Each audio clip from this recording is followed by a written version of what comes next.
যুব সমাজদের জন্য উপকারী হবে এমন কিছু কথা আমি বলবো ইনশাআল্লাহ। আল্লাহ পাক আমাকে তৌফিক দান করুন। ওমা তৌফিকি ইল্লা বিল্লাহ আলাইহি তাওয়াক্কালতু ওয়া ইলাইহি উনীব। এই লেকচারটা যুবকদের জন্যই স্পেশালি।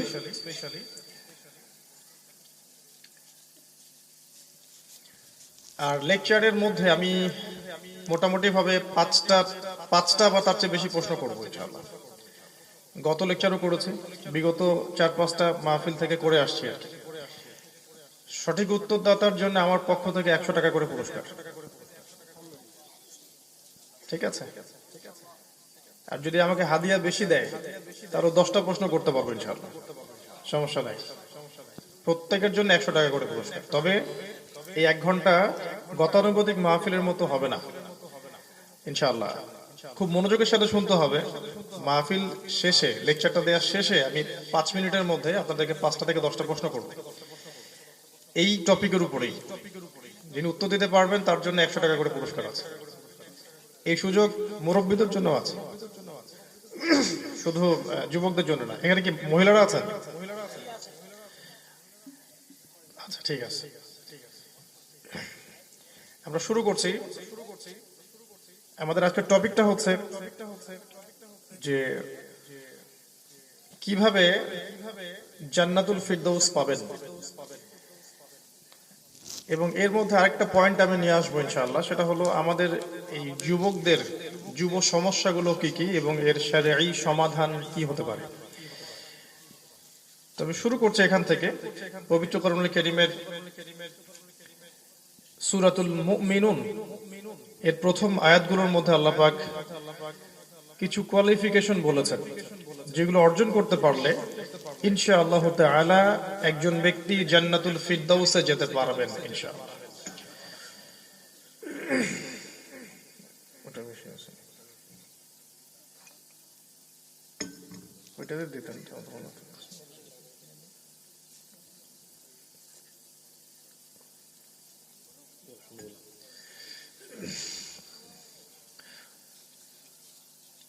আল্লাহ রাব্বুল আলামিন বলছেন, قد أفلح المؤمنون।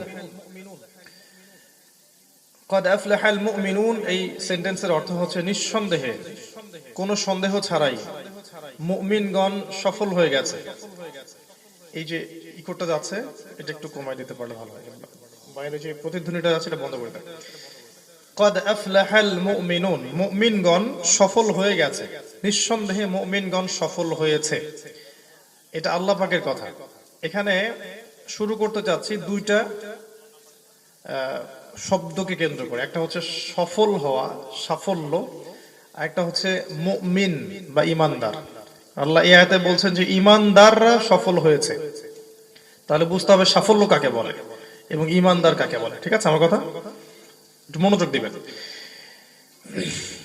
সাফল্য বলতে কি বুঝি আমরা আসলে? একজন ব্যক্তির দুনিয়াতে অনেক জমি জমা আছে, বাড়ি গাড়ি আছে, সুন্দরী স্ত্রী আছে, ব্যাংক ব্যালেন্স আছে, টাকা পয়সা আছে, স্ট্যাটাস আছে, পলিটিক্যাল পাওয়ার আছে, যেটা একদিন থাকে একদিন থাকে না। তো এই ব্যক্তি দেখা গেল যে দুনিয়াতে শিরকের উপরে ছিল, কুফুরের উপরে ছিল, হারাম রিজিকের উপরে ছিল, আল্লাহ পাকের বিধিবিধানের তোয়াক্কা করেনি, রাসূলের আনুগত্য করে নাই। পরকালে দুনিয়ায় সবকিছু থাকার পরেও পরকালে এই ব্যক্তি পুলসিরাত পার হতে পারলো না, জাহান্নামে নিক্ষিপ্ত হলো। সফল কাকে বলবেন আপনি এই ব্যক্তিকে?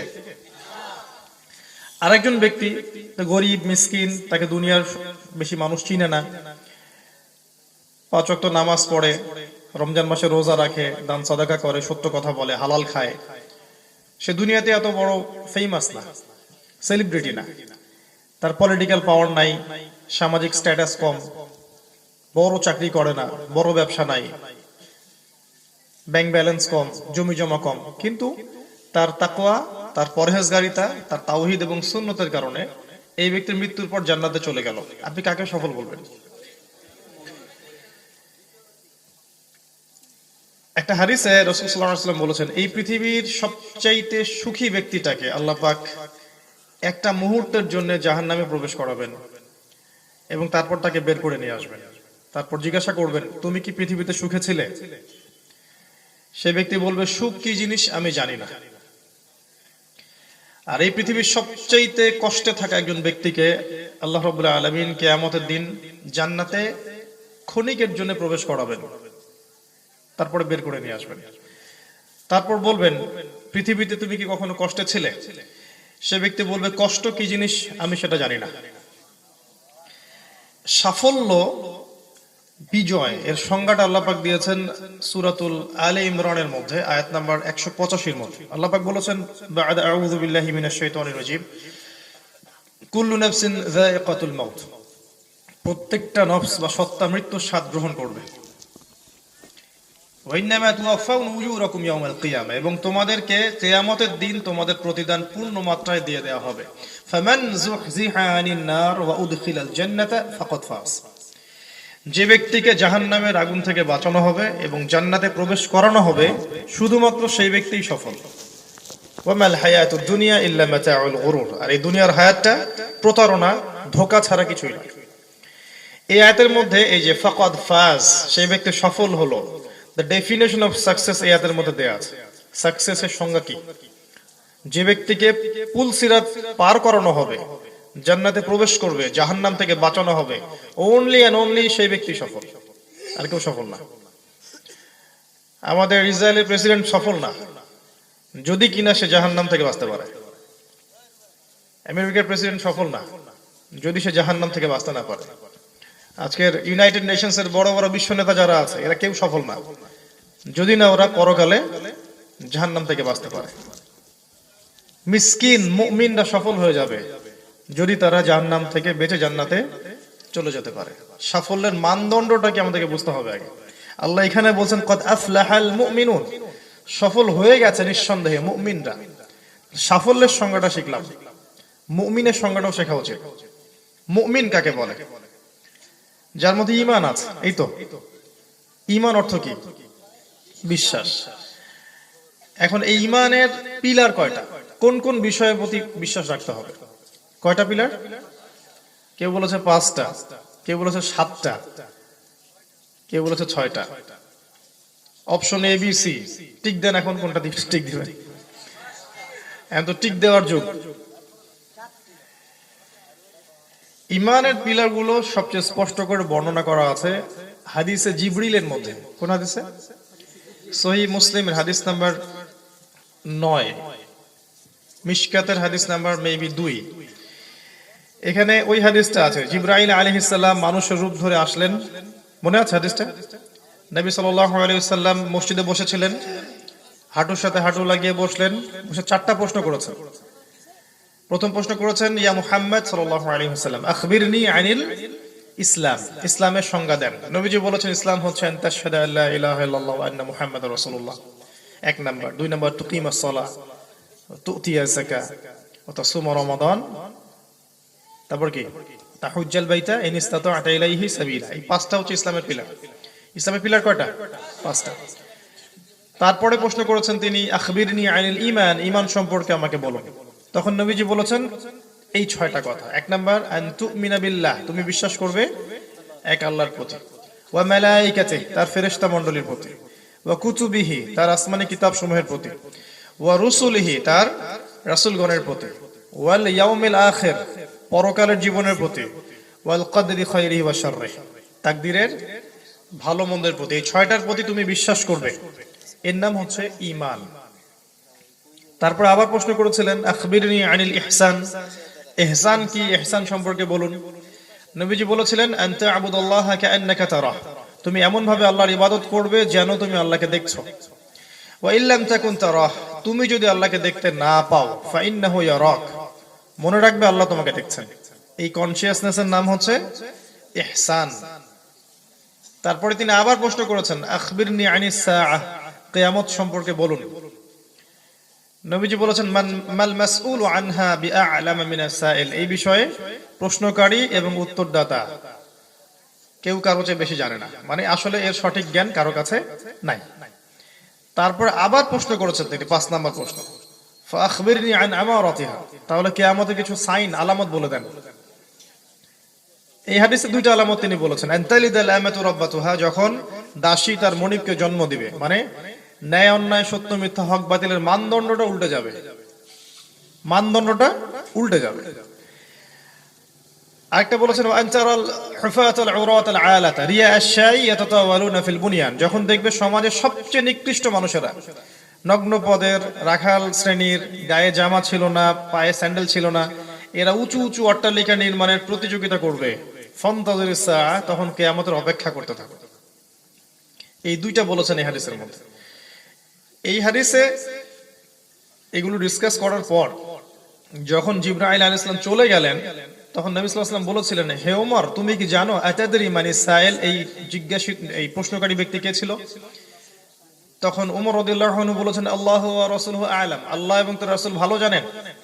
নবীজি বলছেন সাল্লাল্লাহু আলাইহি ওয়াসাল্লাম, ইন্নাহু জিবরিল, সে ছিল জিবরাইল আলাইহিস সালাম, আতাকুম ইউআল্লিমুকুম দীনাকুম, তিনি এসেছিলেন তোমাদেরকে তোমাদের দ্বীন শেখাতে।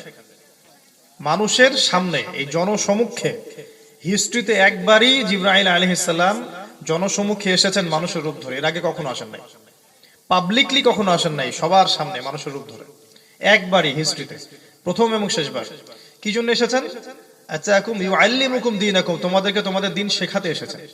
এখানে দিনের 4টা প্রশ্ন শিখিয়েছেন। ইসলাম কাকে বলে, ঈমান কাকে বলে, ইহসান কাকে বলে, কিয়ামত কবে হবে। তার মানে কিয়ামত কবে হবে, আখিরুজ জামান সম্পর্কে সচেতন থাকা, এগুলো নিয়ে একটু গবেষণা করা, এটা দিনের অ্যাটলিস্ট 25%। কয় পার্সেন্ট? 25%। 4টা মেজর প্রশ্নের মধ্যে একটা ছিল কিয়ামত কবে হবে। এগুলো ডিসকাশন এই জন্য করা হতো না যাতে মানুষ আপসেট হয়ে যায়, যে সময় নাই আর কি করব, এমন চিন্তা করানোর জন্য এগুলো আলোচনা হয় না। যাতে করে মানুষ সচেতন হতে পারে আসন্ন আগামী সম্পর্কে, এই জন্যই আলোচনাগুলো করা হতো। সাহাবায়ে কেরাম এই আলোচনাগুলো করতেন। তো এবার এখানকার আমাদের মূল পয়েন্টটা হচ্ছে আখবিরনি আনিল ঈমান, ঈমান কাকে বলে। আল্লাহ যে বলেছেন কদ আফলাহাল মুমিনুন, মুমিনরা সফল হয়ে গেছে। ঈমানের কয়টা পিলার বললেন নবী সাল্লাল্লাহু আলাইহি ওয়াসাল্লাম? 1 নাম্বার আল্লাহর প্রতি বিশ্বাস, 2 নাম্বার বলেন ফেরেশতা মণ্ডলীর প্রতি বিশ্বাস, 3 নাম্বার আসমানি কিতাব সমূহ, 4 নাম্বার রাসূলগণের প্রতি, 5 নাম্বার তাকদীরে ভালো মন্দ পড়ে, আগে পরকালের প্রতি, 6 নাম্বার হচ্ছে ভাগ্যের ভালো মন্দের প্রতি। এই 6টাকে প্রথমত মনে বিশ্বাস করতে হবে। মনে রাখবেন, শুধুমাত্র মৌখিক স্বীকৃতি যথেষ্ট নয় যতক্ষণ না মনের বিশ্বাস আসে। কারণ শুধু মৌখিক স্বীকৃতি যথেষ্ট হলে ওই মদিনার আব্দুল্লাহ বিন উবাই এবং তার অনুসারী সবাই জান্নাতে যেত। কথা বুঝতে পারেন নাই? মদিনার আব্দুল্লাহ বিন উবাই তারা কি ছিল? মুনাফিক ছিল, কিন্তু নামাজ পড়েনি নবীর পিছনে। নবী সাল্লাল্লাহু আলাইহি ওয়াসাল্লামের পিছনে নামাজ পড়েছে, উহুদের যুদ্ধেও গিয়েছিল, পরে সেখান থেকে ব্যাক করে ফিরে আসছে। উদ্দেশ্য ছিল মুসলিমদেরকে দুর্বল করে ফেলা। ধরেন আপনি কোথাও যুদ্ধ করছেন, 1000 জন মানুষ আপনার সাথে আছে, যুদ্ধের মাঠে দেখলেন 300 জন চলে গেল, মনোবল ভেঙে যাবে না? এই মনোবল ভেঙে দেওয়ার জন্য তারা এসেছিল আর কি। তো যদি মৌখিক স্বীকৃতি যথেষ্ট হতো তাহলে আব্দুল্লাহ বিন উবাইরাও জান্নাতে যেত। আল্লাহ পাক বলেছেন মুনাফিকদেরকে আমি জাহান্নামের একদম অতল তলে নিক্ষেপ করব। তার মানে বুঝতে পারলাম এই যে লা ইলাহা ইল্লাল্লাহ শাহাদা দিলেই কেউ জান্নাতে যাবে, এই বিষয়গুলো মনের সাথে সম্পৃক্ত, হৃদয় থেকে, ভিতর থেকে দিলে, মৌখিক ভাবে নয়।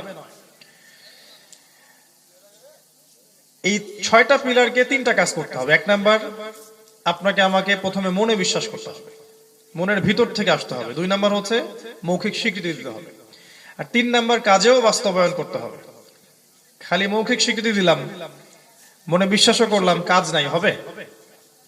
অনেকে বলে না যে আমরা নামাজ না পড়লে ঈমান আছে, রোজা রাখি না তারপরে ঈমান আছে, বছর বছর হজ উমরা করি, নামাজ না পড়লেও চলে আমাদের। অনেকে তো আবার এমনও আছে বলে যে নামাজ পড়ার দরকার নেই, আমরা অনেক কামেল পর্যায়ে চলে গেছে, আমাদের নামাজ লাগে না। আছে না এরকম লোক? নামাজ সাধারণ মানুষের জন্য, আমরা তো কামেল হয়ে গেছি। নাউযুবিল্লাহ। কত বড় কামেল হয়েছেন! নবী সাল্লাল্লাহু আলাইহি ওয়াসাল্লাম জীবনের শেষ দিন পর্যন্ত সাহাবীদের কাঁধে ভর দিয়ে মসজিদে এসে নামাজ পড়লেন। এখন কিছু ভণ্ড পীর বের হয়েছে, নামাজ পড়া লাগে না। আছে না? নামাজ পড়তে হয় না বলে, জিকিরেই বলে সব হয়, আল্লাহ আল্লাহ বললেই সব হয়ে যায়। আমাদের নবী সাল্লাল্লাহু আলাইহি ওয়াসাল্লাম মারা যাওয়ার আগে বলে যাচ্ছেন as-সালাত as-সালাত ওয়া মা মালাকাত আইমানুকুম, সালাতের ব্যাপারে সচেতন থাকবে, সালাতের ব্যাপারে সচেতন থাকবে, আর তোমাদের স্ত্রী দাস দাসীদের ব্যাপারে সচেতন থাকবে। তিনি নামাজে যেতে পারছেন না, হুজরা থেকে দেখছেন আবু বকর সিদ্দিক রাদিয়াল্লাহু আনহু ইমামতি করছেন, ওই দৃশ্য দেখে তিনি কাঁদছেন। এই সালাত প্রতিষ্ঠা করার জন্য তাকে সারাটা জীবন কষ্ট করতে হয়েছে। ইন্তেকালের সময় তিনি বলেছেন তার মেয়ে ফাতিমা রাদিয়াল্লাহু আনহাকে, তুমি কেঁদো না, কারণ আজকের পরে তোমার বাবার আর কোনো কষ্ট থাকবে না। তার মানে এই 23 বছর ধরে তিনি যে কষ্ট করেছেন, এখন তার জান্নাতে যাওয়ার সময়, তার রবের কাছে পুরস্কার পাওয়ার সময়। আজকের পর তোমার বাবার কোনো কষ্ট থাকবে না। তো আল্লাহ পাক এই সূরার মধ্যে প্রথম আয়াতে বলছেন সফল তারাই যারা প্রকৃত মুমিন হতে পারবে। প্রকৃত মুমিন হতে হলে আপনাকে এই 6টা পিলার মনে বিশ্বাস করতে হবে, মুখে স্বীকৃতি দিতে হবে, কাজেও বাস্তবায়ন করতে হবে। মনে রাখবেন, এক শ্রেণীর মানুষ শুধুমাত্র মৌখিক স্বীকৃতির কথা বলে থাকে, এদেরকে বলা হয় মুরজিয়া। কি বলে? মুরজিয়া মানে শৈথিল্যবাদী। আর আমাদের মুসলিম কান্ট্রিগুলোর মধ্যে ম্যাক্সিমাম মানুষ কিন্তু মুরজিয়া। তারা মনে করে যে মৌখিক স্বীকৃতি দিয়েছি, লা ইলাহা ইল্লাল্লাহ বলেছি, জান্নাতে চলে যাব, আমল দরকার নাই আমার। বা আমার যদি সারা জীবন পাপ কাজ করে থাকলো, শেষ বয়সে একটা হজ করে ফেলবো, শেষ বয়সে একটা চিল্লা দিয়ে দিব, বা সব গুনাহ মাফ হয়ে যাবে। ইলেকশনের সিজনে একটু বেশি বেশি করবো আর কি, হোয়াটএভার। তারপরে এক শ্রেণী আবার আছে আরেকটু বেশি চরমপন্থী। তারা মনে করে যে 3টাই থাকতে হবে, মৌখিক স্বীকৃতি, মনে বিশ্বাস, কাজে বাস্তবায়ন। কাজে বাস্তবায়ন করতে গিয়ে যদি ভুল হয়ে যায়, কেউ কবিরা গুনাহ করে ফেলে, তাদের মতে সে ব্যক্তি কাফের হয়ে যাবে, নাউজুবিল্লাহ। এটা আরেকটা ভুল পথ। কাজ করতে করতে করতে মানুষের ভুল হতে পারে, কবিরা গুনাহ হতে পারে, কেউ সুদ খেতে পারে, কেউ ঘুষ খেতে পারে, কেউ জিনাও করতে পারে, মদ খেতে পারে। কবিরা গুনাহ করলেই কোনো ব্যক্তি কাফের হয়ে যায় না, এই আকীদা স্পষ্ট করে রাখবেন। কবিরা গুনাহ করলে ওই ব্যক্তির তওবার দরজা খোলা আছে মৃত্যু পর্যন্ত। সে চাইলে তওবা করে আল্লাহর কাছে ফিরে আসতে পারে। আল্লাহ তার তওবা কবুল করবেন কি করবেন এটা আল্লাহ পাকের ইখতিয়ার, আমার এটা নিয়ে মাথা ঘামানোর কোনো প্রয়োজন নেই। কবিরা গুনাহ করলেই কোনো ব্যক্তি হত্যাযোগ্য হয়ে যাবে, তাকে মেরে ফেলা জায়েজ হবে, তার রক্ত মাল আমার জন্য হালাল হবে, এই কনসেপ্টটা পশ্চিমা কনসেপ্ট। পশ্চিমা পণ্ডিত যারা আছে, সাথে যে জিউস পণ্ডিত যারা আছে, এরা কোরআন হাদিসকে নিয়ে বেশি ঘাটাঘাটি করে। এরা মুসলিম যুবকদেরকে উস্কে দেওয়ার জন্য একটা মতবাদ বের করেছিল, খারেজি মতবাদ। এদের মূল কনসেপ্টে হচ্ছে কবিরা গুনাহ করলে মানুষ হত্যাযোগ্য হয়ে যায়। এই জন্য দেখবেন মুসলিম কান্ট্রিগুলোর মধ্যে নির্বিচারে মানুষকে মেরে ফেলছে, এবং এই সুযোগটা নিচ্ছে মূলত ওরা। আসলে ওরা এই মাথা গরম কিছু যুবককে উস্কে দিয়ে ওদের স্বার্থ হাসিল করছে, এর বাইরে কিছু না। মনে রাখবেন, কবিরা গুনাহ করলে কোনো মানুষ কাফের হয় না, সে বরঞ্চ ফাসেক বা জালেম হতে পারে, তার তওবার দরজা খোলা আছে। আবার একই সাথে শুধু মৌখিক স্বীকৃতি দিব, কাজের প্রয়োজন নাই, এই কনসেপ্টও ঠিক না। তাই মুরজিয়া আর খারেজির মাঝখানে হচ্ছে আহলে সুন্নাহ ওয়াল জামায়াতের আকীদা। আহলে সুন্নাহ ওয়াল জামায়াতের আকীদা এইটাই। ঈমানের বেসিক জিনিস হচ্ছে মনে বিশ্বাস, মৌখিক স্বীকৃতি। কাজ হচ্ছে ফুরু বা শাখা। কাজ করতে গিয়ে মানুষের ভুল হতে পারে, তার তওবার দরজা খোলা আছে, সে ব্যাক করতে পারবে। আর তওবা কবুলের দায়িত্ব আল্লাহর, আমার নয়। যদি স্টেট ইসলামিক হয়, সেক্ষেত্রে যদি হুদুদ বা কিসাসের বিধান থাকে, তখন সেটা বাস্তবায়িত হবে। আর যেখানে সেটা নাই, সেটা বাস্তবায়িত করার সুযোগও নাই, যতক্ষণ না খেলাফা কায়েম হচ্ছে। তো ঈমানের কথা আল্লাহ পাক প্রথমে বলেছেন, এখানে 6টা পিলার। প্রথমটার কথা বলছি, এই যে আল্লাহর প্রতি বিশ্বাস বলতে কি বোঝেন। খুব সংক্ষেপে যদি বুঝাই, আল্লাহ পাকের তাওহীদের উপর থাকতে হবে, আল্লাহর সাথে শিরক করা যাবে না। আল্লাহ পাকের তাওহীদের উপর থাকতে হবে, আল্লাহর সাথে শিরক করা যাবে না। তাওহীদের প্রতিদান বিনা হিসেবে জান্নাত, শিরকের প্রতিদান বিনা হিসেবে জাহান্নাম। তাওহীদ এবং শিরক শিখবেন কোথায়? একটা বইয়ের নাম বলছি, কিতাবুত তাওহীদ, একটা বই আছে, বহু প্রকাশনীতে প্রকাশ হয়েছে। তাওহীদ কত প্রকার, তাওহীদ রুবুবিয়াত, উলুহিয়াত, আসমা ও সিফাত, শিরক কত প্রকার, বিশ্বাসের শিরক, কর্মের শিরক, কাজের শিরক ভাগ করা আছে। শিরকের ক্লাসিফিকেশন, কোন কোন কাজ শিরক, কোন কোন কথা বলা শিরক, কোন কোন বিশ্বাস রাখলে শিরক হবে, টোটালি এই জিনিসটা দেয়া আছে। কিতাবুত তাওহীদ বইটা সংগ্রহ করবেন। এক এক বাক্যে একমাত্র আল্লাহ পাককেই সৃষ্টিকর্তা, পালনকর্তা, রিজিক দাতা, বিধান দাতা, জীবন মৃত্যুর মালিক, হায়াত মৌতের মালিক, বিধানের মালিক, সন্তান দেওয়ার মালিক, ভালো মন্দের মালিক, হুকুম আহকামের মালিক, সবকিছুকে কোত্থেকে আসে? আল্লাহ থেকে। এই কনসেপ্টের নাম তাওহীদ। যদি এখানে গিয়ে কেউ শিরকের সংমিশ্রণ ঘটায়, না আল্লাহ ছাড়া অন্য কোনো ইলাহ আছে, নাউজুবিল্লাহ, বা আল্লাহ বলতে কেউ নাই, নাউজুবিল্লাহ, বা অন্য কোনো মধ্যস্থতা করা যায়, বা মৃত মানুষের উপাসনা করা যায়, বা আল্লাহ ছাড়া অন্য কোনো স্ট্যাচুর উপাসনা করা যায়, বা আল্লাহ ছাড়া কারো জন্য সেজদা করা যায়, কারো জন্য দোয়া করা যায়, কারো কাছে নজর মানত করা যায়, কারো কাছে জবাই করা যায়, এরকম যদি কনসেপ্ট থাকে কারো, তাহলে নিঃসন্দেহে সে কিসের উপর আছে? শিরকের উপর আছে। আর প্রতি হাজারে যে 999 জন মানুষ জাহান্নামে যাবে, তাদের আমল নামায় শিরকের পাপটা বেশি থাকবে। আমল নামায় যদি শিরকের পাপ থাকে, আল্লাহ পাক আমল নামাটাকে ধ্বংস করে ফেলবেন। আল্লাহ বলেছেন, ইন্নাল্লাহা লা ইয়াগফিরু আন ইউশরাকা বিহি, আল্লাহ পাক শিরকের গুনাহ maaf করেন না। ওয়া ইয়াগফিরু মা দুনা যালিকা লিমান ইয়াশা, এছাড়া অন্য যে কোনো গুনাহ আল্লাহ যাকে ইচ্ছা maaf করতে পারেন। ওই যে 99টা খুন করে একটা মানুষকে আল্লাহ maaf করছেন না, মনে আছে হাদিসটা? আরেক ব্যক্তি ওই যে বলল আমাকে পুরাই ফেলবা, পুরাই ফেলে আমার ছাই অর্ধেক বাতাসে অর্ধেক সমুদ্রে মিশাই দে, মনে আছে হাদিস সহিহ বুখারীর? এই ব্যক্তিকে জীবিত করে আল্লাহ পাক maaf করে দিয়েছেন না? হয়তো আপনারা জানেন না। এক ব্যক্তি ছিল এমন, খুব পাপী ছিল আর কি। তো সে মৃত্যুর সময় বলেছে ওর সন্তানদেরকে, আমাকে যদি আল্লাহ ধরতে পারে তাহলে আমাকে আল্লাহ মাফ করবে না। আমি মারা যাওয়ার পরে তোমরা আমার দেহটাকে পুরাই ফেলবা, পুরাই ফেলে দেহের ছাইগুলো অর্ধেক সমুদ্রে মিশাই দিবা, অর্ধেক বাতাসে উড়াই দিবা। সন্তানরা তাই করেছিল। বনু ইসরাইলের ঘটনা আর কি। আল্লাহ পাক ছাইগুলোকে জমা করে ওই মানুষকে আবারও সৃষ্টি করেছেন, পুনরুত্থিত করেছেন, করে জিজ্ঞাসা করেছেন যে কি জন্য এই কাজটা করেছিল। তো সেই ব্যক্তি বলেছে, মিন খশিয়াতিকা ইয়া রব্বি, এই কথাটা আছে সহিহ বুখারীর মধ্যে, হে আমার রব, আপনার ভয়েই করেছি, এবং আপনি ভালো জানেন যে আমি আপনার ভয়ে করেছি কি না। আল্লাহ পাক বললেন যে তুমি আমার ভয়েই কাজটা করেছো, আমি তোমাকে মাফ করে দিলাম। আল্লাহ পাকের বিচার খুব সূক্ষ্ম। দুই বন্ধু ছিল, কিতাবুত তাওহীদ বইটার মধ্যে আছে। দুই বন্ধু, এক বন্ধু মাশাআল্লাহ আলেম আবেদ, সে দাওয়াত দেয় মানুষকে, ওই বন্ধুকে দাওয়াত দেয়, বন্ধু দাওয়াত কবুল করে না, ভালো হয় না বন্ধু। তো একদিন সে কথায় কথায় বলে ফেললো, তোকে আল্লাহ মাফ করবে না কখনো, আল্লাহ তোকে কখনো মাফ করবে না, তোকে এত দাওয়াত দেই, তুই দাওয়াত কবুল করিস না। এই দুই ব্যক্তি মারা যাওয়ার পরে আল্লাহ পাক দুজনকে জীবিত করে বলেছেন যে আমি কাকে ক্ষমা করব আর কাকে ক্ষমা করব না, এর ইখতিয়ার তোমাকে কে দিয়েছিল? আমি আজকে ওকে মাফ করে দিলাম আর তোমাকে জাহান্নামে পাঠালাম। খুব সতর্ক থাকেন আল্লাহ তাওহীদে। মানে আল্লাহ পাকের বিচার যেগুলোতে, আল্লাহর ইখতিয়ার যেখানে, সেখানে হস্তক্ষেপ করতে যায় না। মানুষকে আন্ডার এস্টিমেট করতে যায় না যে আমি তার চেয়ে ভালো, আমি 5 ওয়াক্ত নামাজ পড়ি, আমার ফজর মিস হয় না, আমি হাফেজ, আমি আলেম, আমি কারি, ওরা জেনারেল লাইনে পড়া মানুষ, ওরা দিনের কি বোঝে। হ্যাঁ, মানে কাউকে আন্ডার এস্টিমেট করতে, রহমানির রহিমও থাকে, শুধু সেই বেচারাই থাকলো না।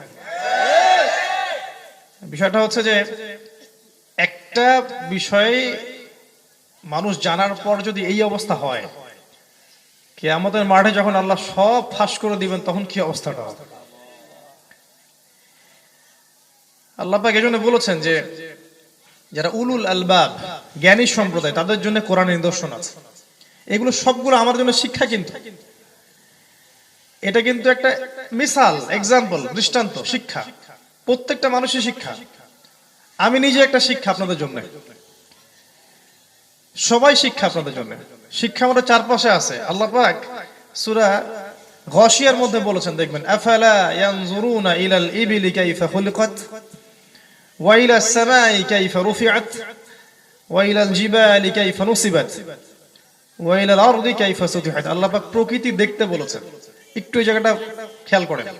আল্লাহ পাক চারপাশটাকে খোলা মনে দেখতে বলেছেন। একটু উটের দিকে তাকাও, এই আকাশের দিকে তাকাও, পাহাড়ের দিকে তাকাও, জমিনের দিকে তাকাও।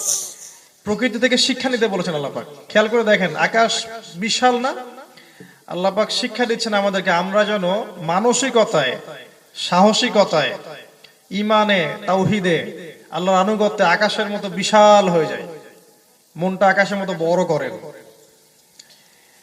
পাহাড় দেখতে বলেছেন আল্লাহ পাক, পাহাড়ের মতো শক্ত হতে বলেছেন আল্লাহ পাক। পাহাড়ের গায়ে মানুষ ঢিল মারলে পাহাড়ের কিছু হয়? মুসলিমের মন হবে এমন, মুমিনের মন হবে এমন, মানুষ ঢিল মারবে, সমালোচনা করবে, গালি দিবে, তহমত দিবে, সে চাট্টানের মতো থাকবে, এরকম থাকবে। জমিনে মানুষ কত কি করছে, জমিন কি অ্যান্সার দেয়, জবাব দেয়? সবাই চুপচাপ থাকে আর মানুষ বেশি কথা বলে। প্রকৃতি চুপ থাকে, মানুষ বেশি কথা বলে। সাগর দেখেছেন কখনো? কক্সবাজারে গিয়েছেন? সমুদ্রের ধারে দাঁড়াইছেন কখনো? সাগর আপনার পা ধুয়ে দেয়নি? এই বিশাল উত্তাল সাগর, আপনি যখন তার সামনে দাঁড়াচ্ছেন, এই বিশাল সাগরটা কত বিনয়ী আপনার পা ধুয়ে দিচ্ছে। খেয়াল করে দেখেছেন?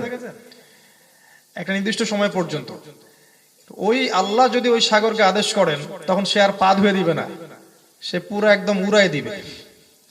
প্রকৃতি থেকে আল্লাহ পাক শিখতে বলেছেন। সূরা হাদীদ পড়ে দেখেন, এই যে এখন আপনাদের ফসল কাটার মৌসুম না? কয়দিন আগে ফসলগুলো সবুজ ছিল না? সব চারপাশে সব সবুজ শ্যামল ধান ক্ষেত ছিল না? এখন সেখানে নাই, খড়গোটা, তাই না? সূরা হাদীদ আল্লাহ ঠিক এই কথাটাই বলেছেন, ই'লামু আন্নামাল হায়াতুদ দুনিয়া লা'iবুন ওয়া লাহু ওয়া জিনাতুন ওয়া তাফাখুরুন বাইনাকুম ওয়া তাকাসুরুন ফিল আমওয়ালি ওয়াল আওলাদ কামাসালি গায়যিন আ'জাবাল কুফফারা নাবাতু সুম্মা ইয়াহিজু ফাতারাহু মুসফাররান সুম্মা ইয়াকুনু হুতামা। ঠিক এই কথাটাই বলেছে যে দুনিয়ার জীবনটা হচ্ছে ঠাট্টা, খেলতামাশা, চাকচিক্য, প্রাচুর্যের প্রতিযোগিতা। ঠিক যেন ওই বৃষ্টির মতো, যে বৃষ্টিটা নামলে কৃষকরা উৎফুল্ল হয়ে যায়। ওই বৃষ্টিতে এই যে মাটিটা সজীব হয়, এরপরে ফসল ফলে, সবুজ শ্যামল হয়ে যায় ফসলটা, এরপরে ফসলটা আবার কয়দিন পরে খড়কুটায় পরিণত হয়। ঠিক দুনিয়ার জীবনটা এরকম। আল্লাহ পাক কোরআন নিয়ে ভাবতে বলেছেন, প্রকৃতিদের থেকে শিখতে বলেছেন। তো এই কথাগুলো এই জন্য বললাম যে আল্লাহ পাকের তাওহীদ আমাদের মধ্যে ইনস্টল করতে হবে। শিরকের লেশমাত্র রাখা যাবে না। শিরক রাখলে আপনার আমল কবুল হবে না, আমার আমল কবুল হবে না, এটা প্রথম কথা। দুই নম্বর হচ্ছে মালায়েকাতে, ফেরেশতা মণ্ডলীর প্রতি বিশ্বাস করেন না এলিয়েনে বিশ্বাস করেন? এখনকার জেনারেশন অবশ্য ফেরেশতায় বিশ্বাস করে না।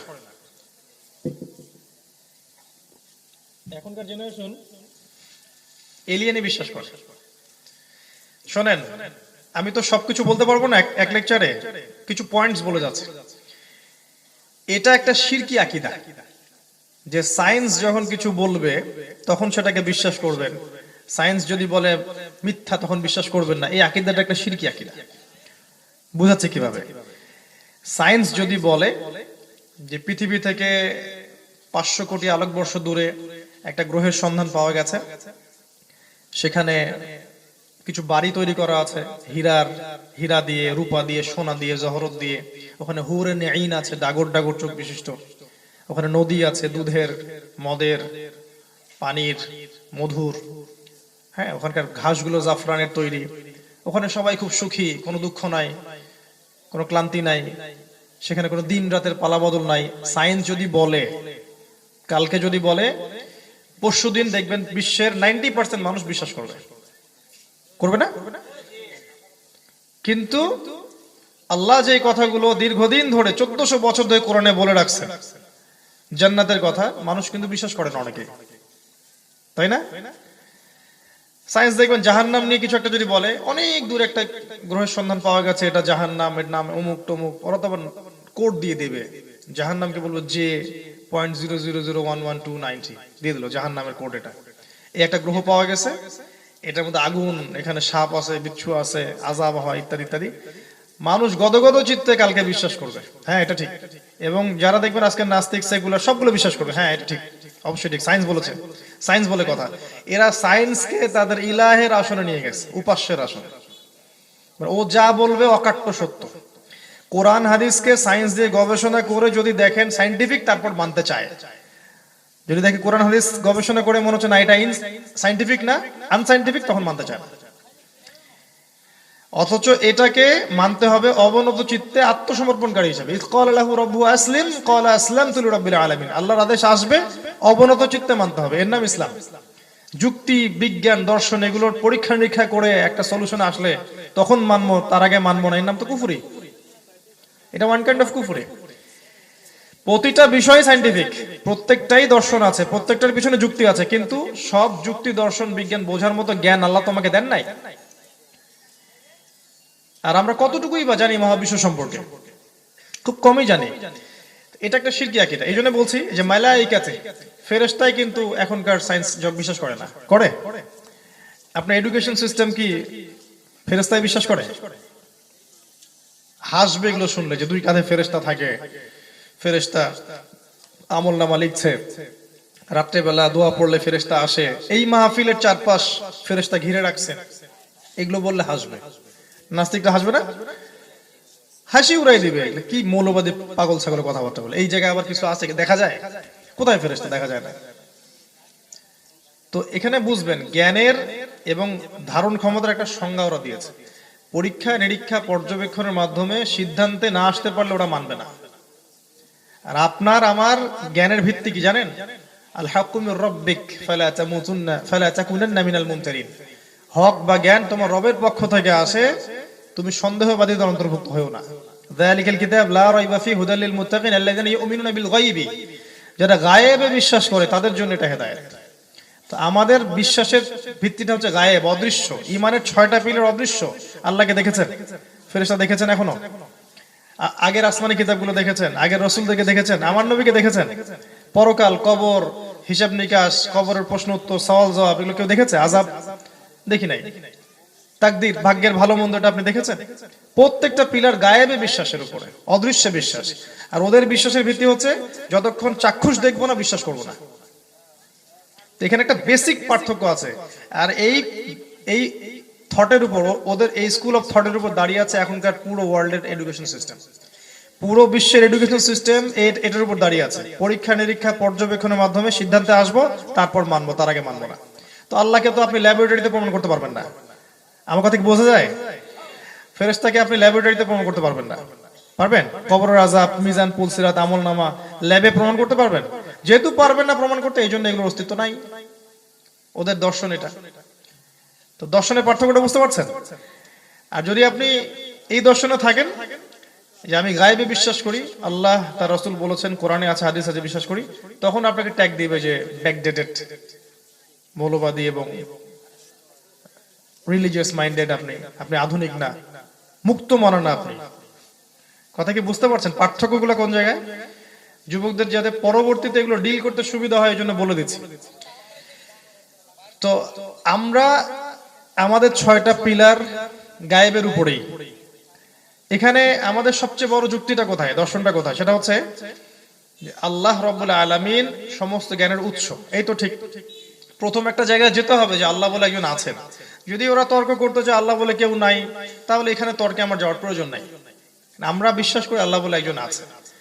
আল্লাহ বলে যে একজন আছে, এটার জন্য খালি একটা প্রশ্নই যথেষ্ট, কিভাবে এবং কেন।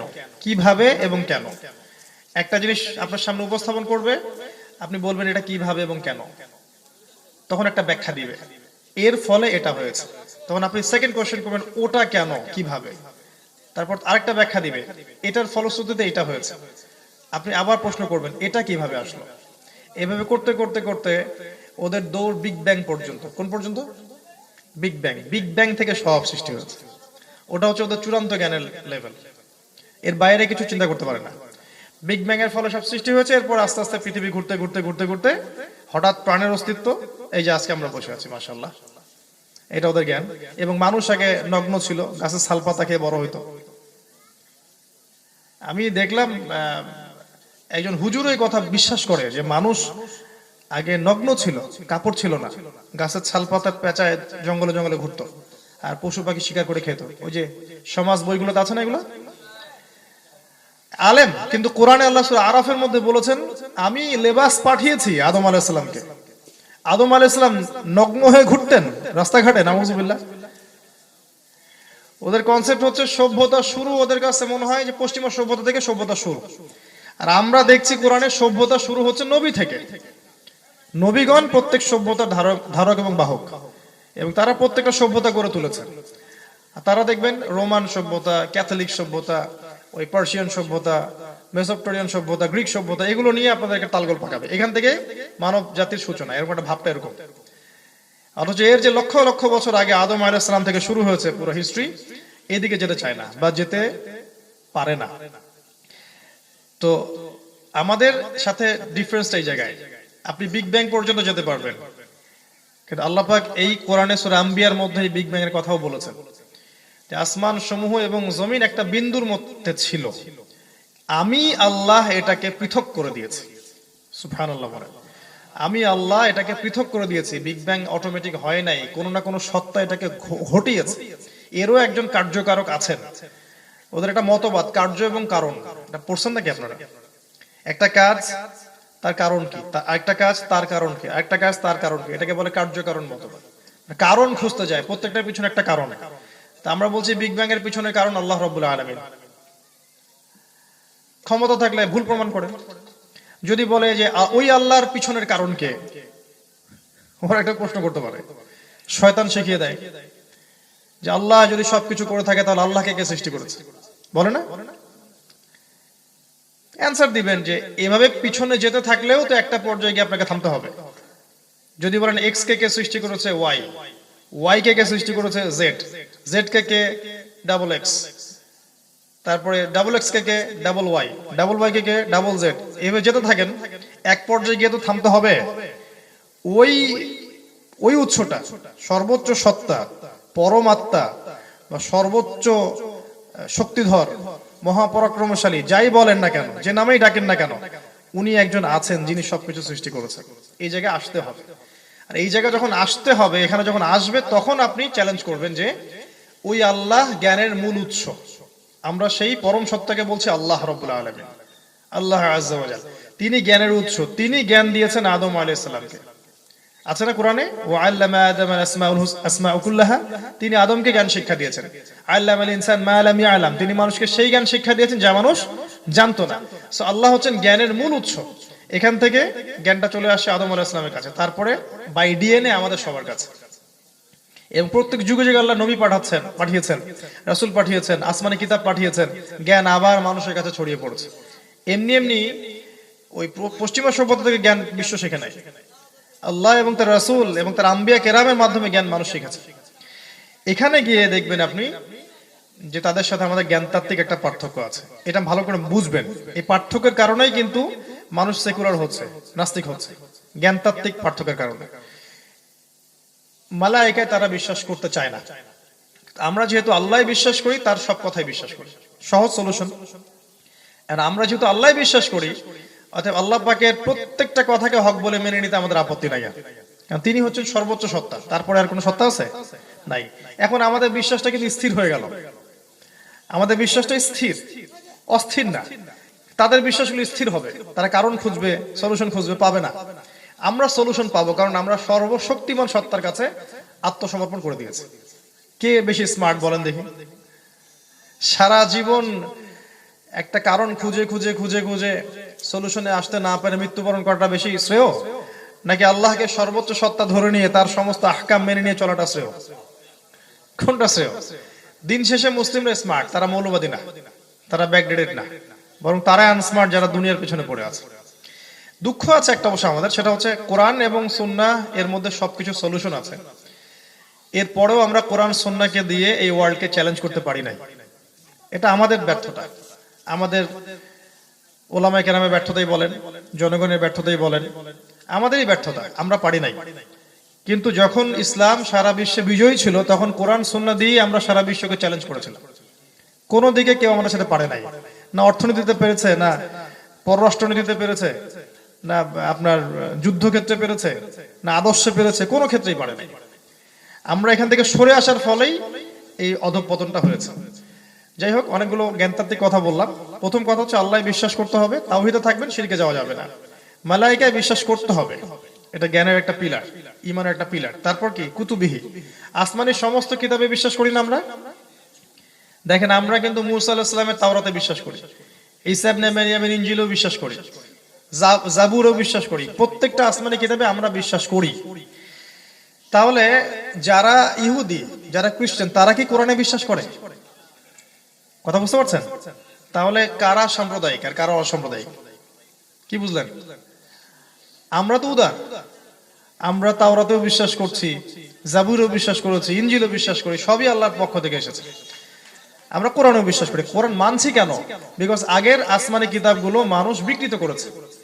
এই কারণে আল্লাহ পাক সর্বশেষ একটা কিতাব দিয়েছেন যেটা কখনো বিকৃত হবে না, কিয়ামত পর্যন্ত এই কিতাবটা থাকবেই এভাবেই। এই জন্য ফাইনাল টেস্টিমেন্ট হিসাবে আমরা সবশেষ লেটেস্ট ভার্সন হিসাবে কোরআনকে ফলো করছি। আচ্ছা, এবার আসেন ওয়ারুসুলিহি, রাসূলগণ। আমরা প্রত্যেক রাসূলে বিশ্বাস করি না? এখন দেখেন, মুসা আলাইহিস সালামের উম্মত যারা, তারা কি আমাদের নবীকে বিশ্বাস করে? ঈসা আলাইহিস সালামের উম্মত যারা, তারা কি মুহাম্মদ সাল্লাল্লাহু আলাইহি ওয়াসাল্লামকে মেনে নিয়েছে? আমরা কিন্তু মুসা আলাইহিস সালামকে মেনে নিয়েছি, মানি নাই? ঈসা আলাইহিস সালামকে মেনেছি। প্রত্যেকটা রাসূল নবী আল্লাহর পক্ষ থেকে এসেছেন, মানি না? মানি। এখন বলেন কারা সাম্প্রদায়িক? কাদের চিন্তাটা সংকীর্ণ? আমরা প্রত্যেক আম্বিয়া কেরামকে মানছি এবং প্রত্যেক আম্বিয়া কেরাম আল্লাহর পক্ষ থেকে এসেছেন, আমরা এটা বিশ্বাস করি। কিন্তু কেন মুহাম্মদ সাল্লাল্লাহু আলাইহি ওয়াসাল্লামকে ফলো করি আর কাউকে করি না কিয়ামত পর্যন্ত? কারণ তাদের নবুয়তটা ছিল নির্দিষ্ট একটা সময়ের জন্য, নির্দিষ্ট একটা জাতির জন্য।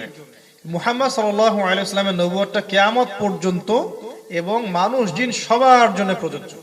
তিনি ইউনিভার্সাল নবী এবং তিনি সবচেয়ে লেটেস্ট নবী, সবচেয়ে শেষ নবী। মানুষ তো সবচেয়ে শেষের লেটেস্ট ভার্সনটাই নিবে, তাই না? একটা বাইক বের হয়েছে বাজারে, খুঁজি না লেটেস্ট বাইক কোনটা, লেটেস্ট ঘড়ি কোনটা, লেটেস্ট এটা কোনটা, মডেল কোনটা। সবচেয়ে লেটেস্ট, স্মার্ট, হ্যান্ডসাম নবী হচ্ছেন মুহাম্মদ সাল্লাল্লাহু আলাইহি ওয়াসাল্লাম। তো আমরা তাকে ফলো করছি, সমস্যা কোথায়? আমরাই তো স্মার্ট। ওই প্রাচীন আমলে কেন পড়ে থাকবো? নবী সাল্লাল্লাহু আলাইহি ওয়াসাল্লাম বলেছেন যে লাউ বাদাআ লাকুম মূসা, যদি মূসাও আত্মপ্রকাশ করত আমার যুগে, ফাত্তাবা'তুমুহু ওয়া তারাকতুমুনি, আর তোমরা তার অনুসরণ করতে, আমাকে ছেড়ে দিতে, লা দালালতুম আন সাওয়াইস সাবিল, তোমরা সরল পথ থেকে বিচ্যুত হয়ে যেতে। ইমামুল মাহদির পরে যখন ঈসা আলাইহিস সালাম আসবেন দাজ্জালকে হত্যা করতে, তিনি কি নতুন কোন শরীয়ত নিয়ে আসবেন নাকি তিনি মুহাম্মদ সাল্লাল্লাহু আলাইহি ওয়াসাল্লামকে অনুসরণ করবেন? তিনি কি সেই নামাজি ইমামতি করবেন? করবেন না। ইমামতি কে করবে? মুসলিমদের আমির ইমামতি করবে। এটাও তাদেরকে আমরা বলে রাখি, ঈসা আলাইহিস সালাম যখন আসবেন, তিনি ওদের মতো এত লাক্সারিয়াস বাড়িতে থাকবেন না। উনি কাঁটা চামচ দিয়ে খাবেন না। উনি ওদের মতো কমোডে বসে টয়লেট করবেন না। উনি টিস্যু পেপার ইউজ করবেন না। উনি খাওয়ার পরে হাত চাটবেন, প্লেট চাটবেন, হাত দিয়ে খাবেন, নবীর সুন্নাহ মতো চলবেন। আজকে যারা আমাদেরকে সভ্যতা শিখায়, তারা যে পানির বদলে টিস্যু নিবেন, কমোডে টয়লেট করবেন, ওদের মতো স্যুট টাই পরে ঘুরবেন, ওদের মতো কাঁটা চামচ দিয়ে খাবেন, সবকিছু ওদের মধ্যে কাট পেস্ট করতে বলে না। ওদের ভাবটা এরকম যে ওরা সিভিলাইজড পিপল সারা ওয়ার্ল্ডের মধ্যে, আর আমরা সবাই আনসিভিলাইজড, আমরা অসভ্য, ওরা সভ্য। তো ঈসা আলাইহিস সালাম এসে ওইভাবে আঙ্গুল চেটেই খাবেন, খাওয়ার পরে আঙ্গুল চেটে খাবেন, আপনার প্লেট চেটে খাবেন, ডান হাত দিয়ে খাবেন, ওদের মতো বাঁ হাত দিয়ে খাবেন। খাবে? ওরা সভ্যতা শিখাতে আসে আমাদের। অহংকারী উদ্ধত জাতি। এরপরে আমরা প্রত্যেক রাসূলকে বিশ্বাস করছি, প্রত্যেক আসমানি কিতাবে বিশ্বাস করছি, ওয়াল ইয়াউমিল আখির, পরকালে বিশ্বাস করছি। পরকালে বিশ্বাসটা মানে মৃত্যু থেকে নিয়ে এই যে জান্নাত জাহান্নাম যাওয়া পর্যন্ত এই বিশাল যে টাইম, এই টাইমটাতে আমরা বিশ্বাস করি। পরকালের জীবনে আমরা বিশ্বাস করি। মৃত্যুর সাথে সাথেই মানুষ মালায়েকাকে দেখা শুরু করবে, কবরে প্রশ্ন হবে, মানুষের ভাষা হয়ে যাবে আরবি, সওয়াল জবাব মানুষকে দিতে হবে কবরে। কবরটা হয় জান্নাতের টুকরা হবে, না হলে জাহান্নামের আযাব হবে। সেখান থেকে ওঠার পর মানুষকে 50,000 বছর থাকতে হবে হাসরের মাঠে। আমল নামা ছুড়ে দেওয়া হবে, কারো ডান হাতে কারো বাম হাতে। আল্লাহ পাক আমল নামা পড়তে বলবেন, ইন্ডিভিজুয়ালি 1 to 1 আল্লাহ পাক হিসাব নেবেন, কোনো দোভাষী থাকবে না। হাত পা অঙ্গ প্রত্যঙ্গ সাক্ষী দিবে, জমিন সাক্ষী দিবে কোথায় কে কি করেছে। পুলসিরাত আনা হবে, জাহান্নামকে নিয়ে আসা হবে, জান্নাতকে নিকটবর্তী করা হবে। এই জীবনটা আমরা বিশ্বাস করি না? এই জীবনটা হচ্ছে ওয়াল ইয়াউমিল আখির। আর সবচেয়ে শেষে আছে ওয়াল কাদিরি খায়রি ওয়া শাররি, তাকদীরের ভালো মন্দ। তাকদীর বিশ্বাস করেন তো? সায়েন্স তাকদীর বিশ্বাস করে না। আপনার বর্তমান মডার্ন ওয়ার্ল্ড তাকদীরে বিশ্বাস করে না। তাকদীর বলতে কিছু নেই। তারা মনে করে যে কর্মের স্বাধীনতাই চূড়ান্ত, আপনি যা করবেন তাই পাবেন। যারা মনে করে শুধু কর্মের স্বাধীনতাই চূড়ান্ত, আমি যা করব তাই পাবো, তাকদির বলতে কিচ্ছু নাই, এগুলো বোগাস, তাদেরকে বলা হয় জাবারিয়া। কি বলা হয়? জাবারিয়া। প্রশ্ন কিন্তু ধরবো আমি শেষের দিকে। জাবারিয়া বলে এরা ইচ্ছা স্বাধীনতায় বিশ্বাস করে, তাকদিরে বিশ্বাস করে না। আর এক শ্রেণী আছে এর অপোজিট, তারা শুধু অদৃষ্টবাদী। ও সরি, আমি ভুল বলেছি। যারা ইচ্ছা স্বাধীনতায় বিশ্বাস করে, তাকদিরে বিশ্বাস করে, এদেরকে বলা হয় কাদারিয়া। কি বলা হয়? কাদারিয়া। আর যারা অদৃষ্টবাদী, শুধু তাকদিরেই বিশ্বাস করে, মনে করে ইচ্ছা স্বাধীনতা বলতে কিচ্ছু নাই, এদেরকে বলা হয় জাবারিয়া। দুইটা দুই মেরুর। এক শ্রেণীর মানুষ বলে যে মানুষের তাকদিরে যা লেখা আছে তাই হবে, আমার কর্মের কোনো স্বাধীনতা নাই, এর নাম হলো জাবারিয়া। আর এক শ্রেণীর মানুষ বলে তাকদির বলতে কিচ্ছু নাই, আমি যা করব তাই পাবো, এর নাম হলো কাদারিয়া। এই দুটাই বাতিল ফেরকা। নবীজি বলেছেন কাদারিয়ারা মৃত্যুবরণ করলে জানাজায় যাবে না, এবং ওরা অসুস্থ হলে দেখতেও যাবে না। আর আমরা বিশ্বাস করি আসমান এবং জমিন সৃষ্টি করার 50,000 বছর আগে আল্লাহ পাক তাকদির লিখেছেন, এবং মায়ের গর্ভে শিশুর বয়স যখন 4 মাস তখন আবার তাকদির লেখা হয়েছে, এবং প্রত্যেক লাইলাতুল কদরে আপনার আমার তাকদির নবায়ন করা হয় 1 বছরের। তাকদিরে বিশ্বাস না করলে মানুষ হতাশ হবে, যে তাকদিরে বিশ্বাস করে সে হতাশ হবে না, সে আল্লাহর প্রতি ভরসা করে পথ চলতে পারবে। যারা আত্মহত্যা করে, সুইসাইড করে, এরা কিন্তু মূলত তাকদিরে বিশ্বাস করে না। তাকদিরে বিশ্বাস করতো তাহলে সে কিন্তু শক্ত থাকতো, যে আল্লাহ পাক আমার তাকদিরে যা লিখেছেন হয়েছে, আমি আবার উঠে সামনে আগাবো ইনশাআল্লাহ। কিন্তু এরা হতাশাবাদী, তাকদিরে বিশ্বাস করে না, এর ফলে দেখা যায় আত্মহত্যার পথ বেছে নেয়। এই 6টা হচ্ছে ঈমানের পিলার। এই 6টাকে আমরা 3টা কাজ করব, মনে বিশ্বাস, মুখে স্বীকার করব, কাজে বাস্তবায়ন করব। এই মুমিনদেরকে আল্লাহ পাক বলেছেন আফলাহা, সফল হয়ে গেছে।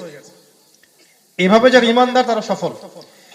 এরপর তাদের আর কিছু কোয়ালিফিকেশন আল্লাহ পাক বলেছেন, আমি অল্প কথায় বলে শেষ করছি, একটু মনোযোগ দেন।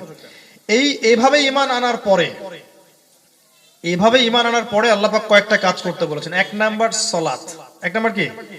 সালাত। আল্লাযীনা হুম ফি সালাতিহিম খাশিউন, যারা সালাতে খুশু খুজুর সাথে সালাত আদায় করে। খুব শর্ট করে বলছি, খুশু খুজুর সাথে সালাত মানে কি? মানে আপনাকে আউয়াল ওয়াক্তে, উত্তম ওয়াক্ত মতো সালাত পড়তে হবে। 1 নাম্বার কথা। এমন না যে সারা দিনের নামাজ রাত্রেবেলা গিয়ে পড়বে, এমন নয়।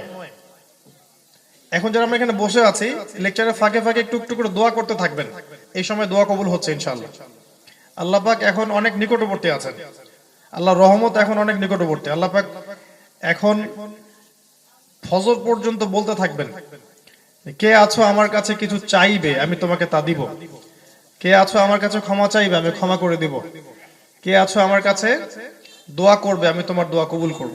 ফজর পর্যন্ত আল্লাহ বলতে থাকবেন, মনে মনে দোয়া করতে থাকেন, এখন দোয়া কবুল হবে ইনশাআল্লাহ।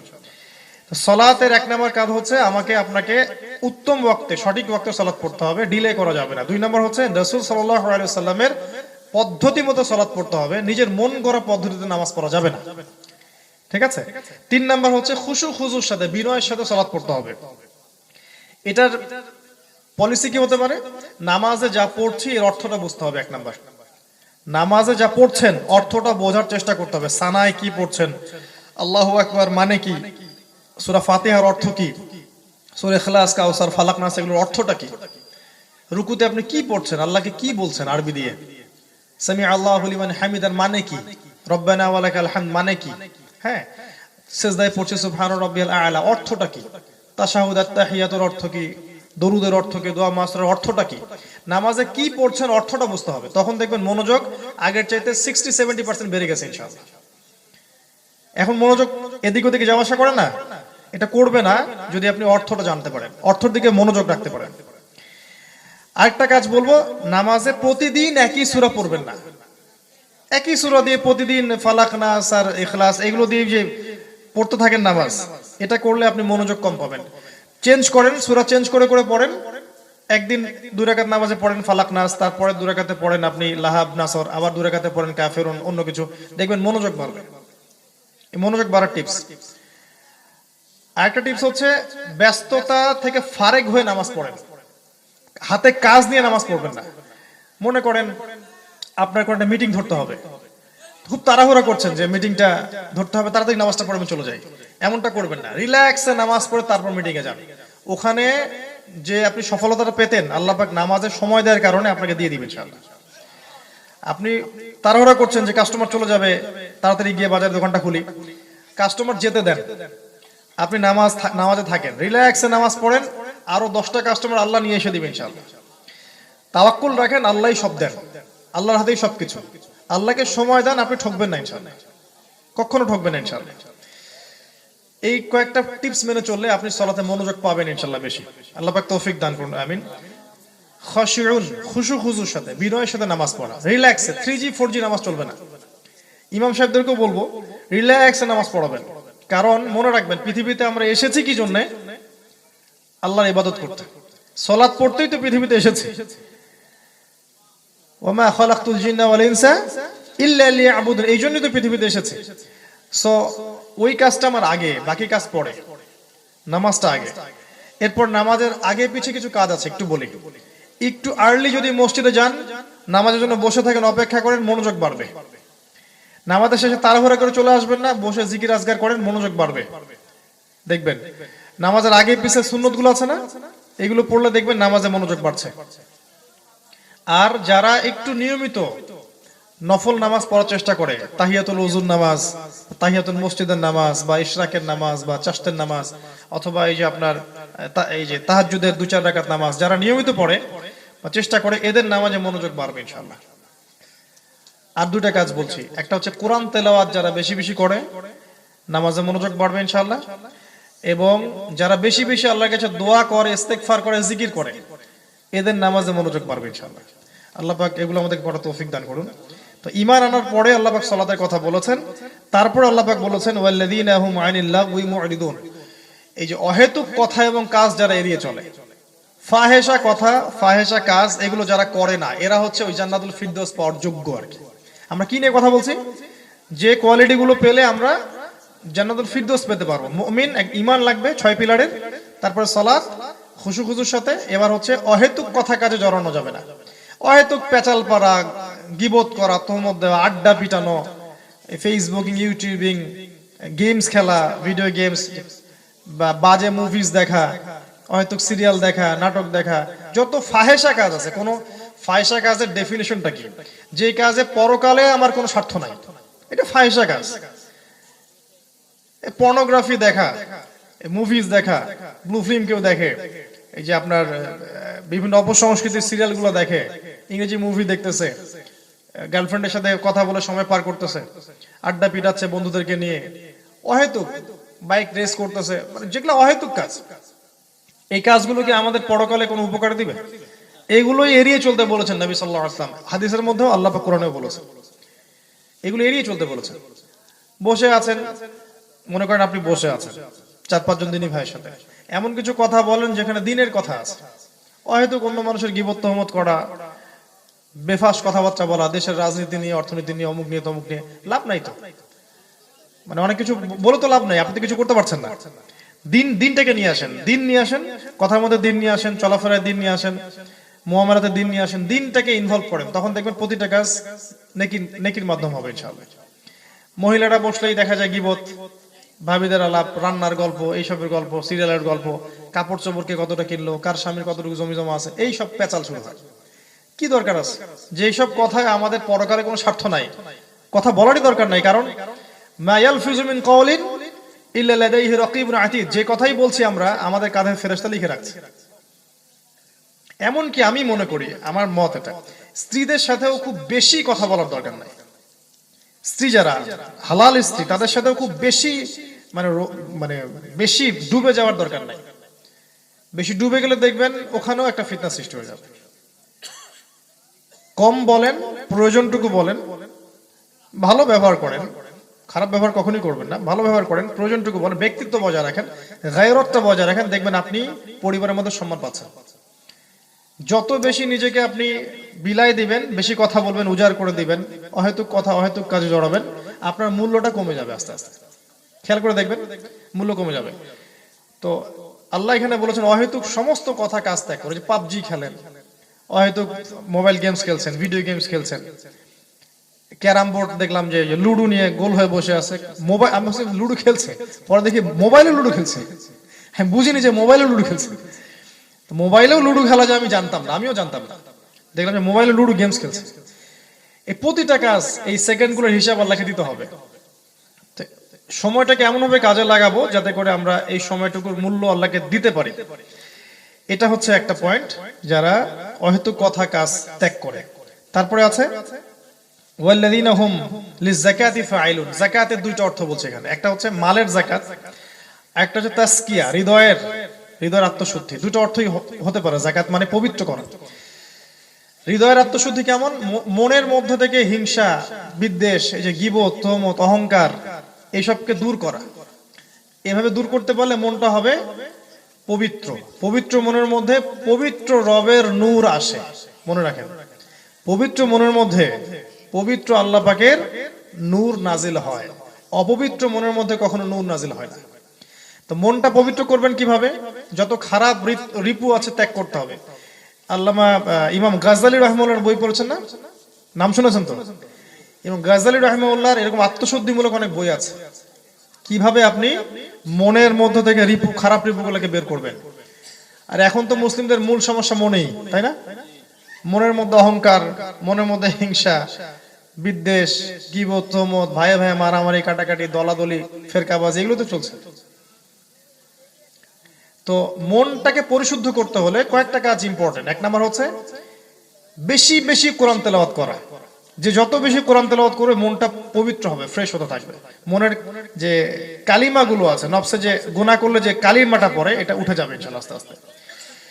কোরআন তেলাওয়াত বাড়িয়ে দেন। আরেকটা হচ্ছে বেশি বেশি আল্লাহর জিকির করা, সুবহানাল্লাহ, আলহামদুলিল্লাহ, লা ইলাহা ইল্লাল্লাহ, আল্লাহু আকবার, লা হাওলা ওয়ালা কুওয়াতা ইল্লা বিল্লাহ, বেশি বেশি পড়া। যত বেশি পড়বেন মনের কালিমা মুছতে থাকবে ইনশাআল্লাহ। আরেকটা কাজ হচ্ছে মৃত্যুকে স্মরণ করা। মৌতকে যে বেশি স্মরণ করবে, পরকালকে স্মরণ করবে, তার মনের মধ্য থেকে খারাপ জিনিসগুলো ঝরতে থাকবে। এই তিনটা কাজ মনের মধ্যে নূর নিয়ে আসবে ইনশাআল্লাহ। তখন দেখবেন আপনার মনটা আত্মশুদ্ধিতে ভরপুর হচ্ছে। এই মনের নূর দিয়ে পরকালে পুলসিরাতে আপনি আলো পাবেন ইনশাআল্লাহ।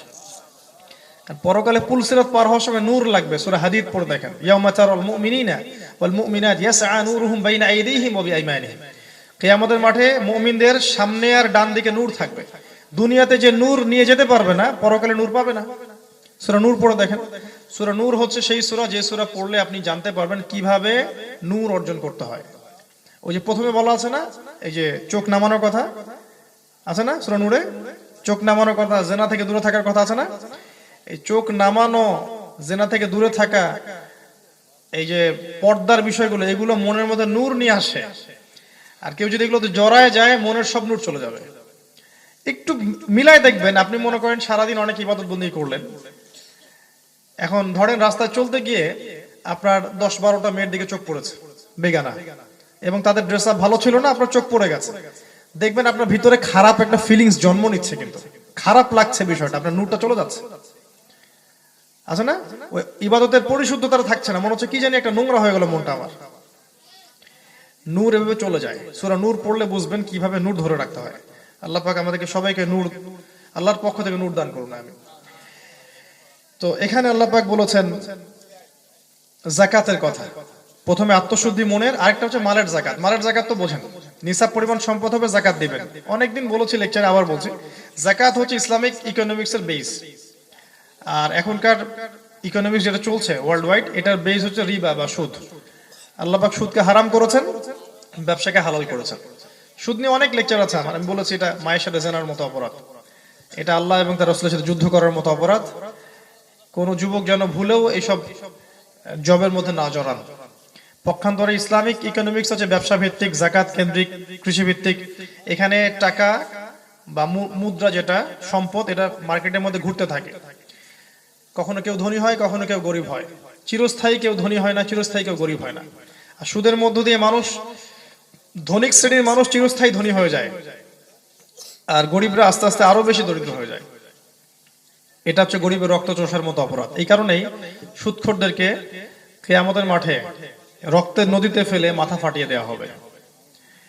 এটা নিয়ে আমি অন্য একদিন লেকচার দেবো ইনশাআল্লাহ। আজকে আমি এটা নিয়ে ডিটেলস বলার মতো পরিবেশ মনে করছি না, সময় পাচ্ছি না।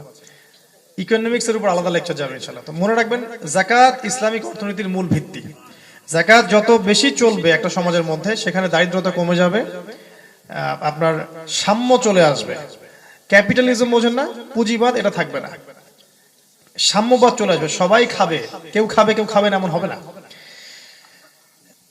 এই হলো যাকাতের কথা আল্লাহ বলেছে। এরপর বলেছেন লিফুরুজহিম হাফিজুন, আপনার লজ্জাস্থানকে হেফাজত করতে বলেছেন। এটা ইয়াংদের জন্য বেশি ইম্পর্টেন্ট। লজ্জাস্থানকে হেফাজত করতে হলে ফার্স্ট অফ অল আপনার তরবিয়তটা হতে হবে ইসলামী তরবিয়তে বড় হতে হবে। 5 ওয়াক্ত সালাত জামাতে পড়বেন, কমিউনিটি নিয়ে থাকবেন, খারাপ বন্ধুদের সাথে মিশবেন না, একা একা ঘুমাবেন না, এবং স্মার্টফোন যত কম ইউজ করা যায় তত ভালো। পর্নোগ্রাফিতে আসক্ত হবেন না, আর কো এডুকেশনের মধ্যে জড়াবেন না, অ্যাফেয়ারে যাবেন না, গার্লফ্রেন্ড বান্ধবী পাতাবেন না। নিজেকে পবিত্র রাখেন, আল্লাহ পাক আপনাকে পবিত্র স্ত্রী দান করবেন ইনশাআল্লাহ। নিজেকে অপবিত্র করে ফেলবেন, আল্লাহ কিন্তু পবিত্র স্ত্রী দিবে না। মনে রাখবেন, আপনি যেমন হবেন সেরকম স্ত্রী পাবেন। আপনি যদি বিয়ের আগে 10 ঘাটের পানি খেয়ে থাকেন, আপনি বিয়ের পর দেখবেন আপনার বউ বিয়ের আগে 10 ঘাটের পানি খেয়েছে। হ্যাঁ, বাস্তব, মানে যে যেমন দেখবেন তার সাথে ওরকম জুটে যায়। ব্যতিক্রম হতে পারে, কিন্তু আল্লাহ পাকের ইনসাফ কিন্তু আছে একটা। আপনি যদি অন্যের বোনকে নিয়ে খারাপ কিছু করেন, দেখবেন আপনার বোনের ভাগ্যে এরকম কিছু একটা হয়ে গেছে। নাউজুবিল্লাহ। আল্লাহ পাক খুবই জাস্টিস পড়েন, আলিমুন হাকিম। নিজেকে পবিত্র রাখেন, আপনি পবিত্র স্ত্রী পাবেন ইনশাআল্লাহ। এর জন্য আপনি আল্লাহর কাছে বেশি বেশি দোয়া করবেন, নামাজের সিজদায় দোয়া করবেন, আল্লাহর কাছে চেয়ে নিবেন, আল্লাহ আমাকে এমন জীবন সঙ্গিনী দেন যারা বা যে আমাকে আপনার পথে চলতে সাহায্য করবে এবং আমার যে জীবনের উদ্দেশ্য এখানে আমাকে হেল্প করবে। ইনশাআল্লাহ আল্লাহ পাক মিলিয়ে দিবেন ইনশাআল্লাহ। এছাড়া অন্য যে কোনো পথ অবলম্বন করতে আল্লাহ পাক নিষেধ করেছেন, ফামানি বিতাগা ওয়ারা যালিক ফাউলাইকা হুমুল আদুন। স্ত্রী এবং হালাল দাসী, যেটা জিহাদের মাঠ থেকে পাওয়া যেত, এটা এখন পাওয়া যাচ্ছে না।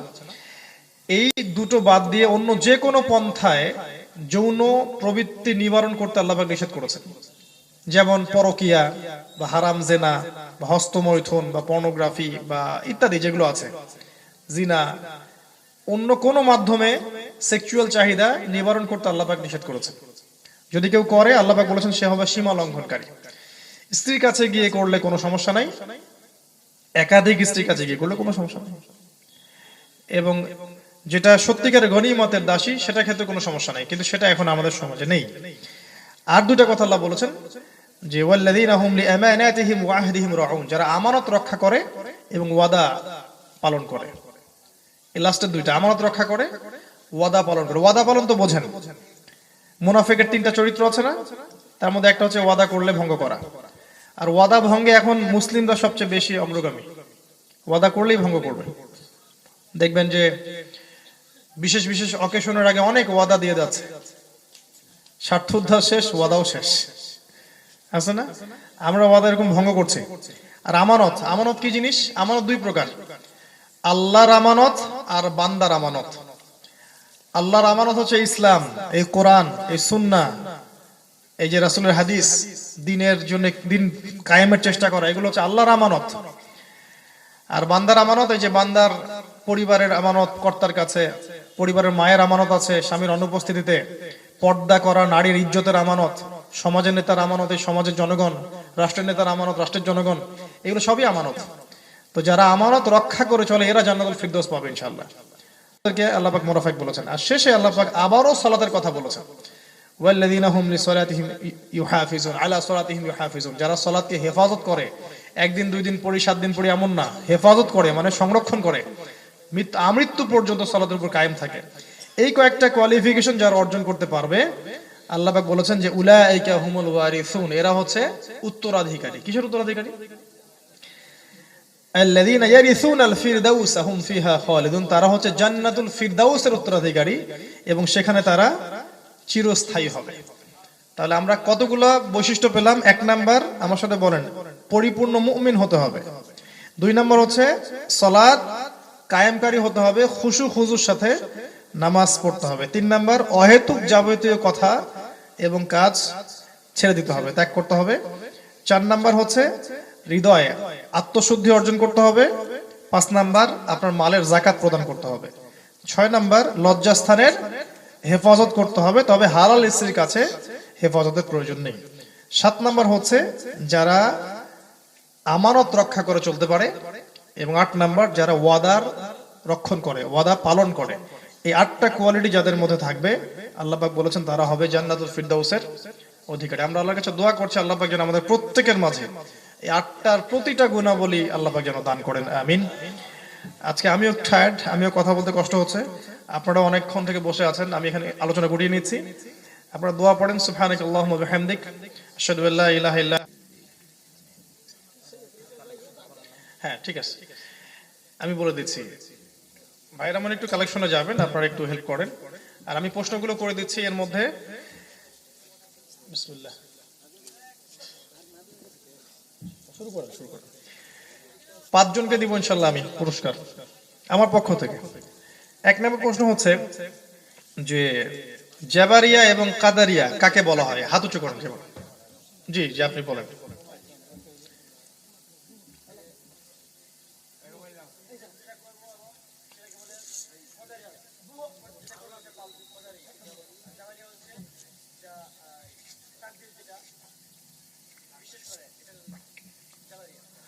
উত্তর ঠিক আছে, ওটা ভালো করে বলতে পারেনি হয়তো উনি।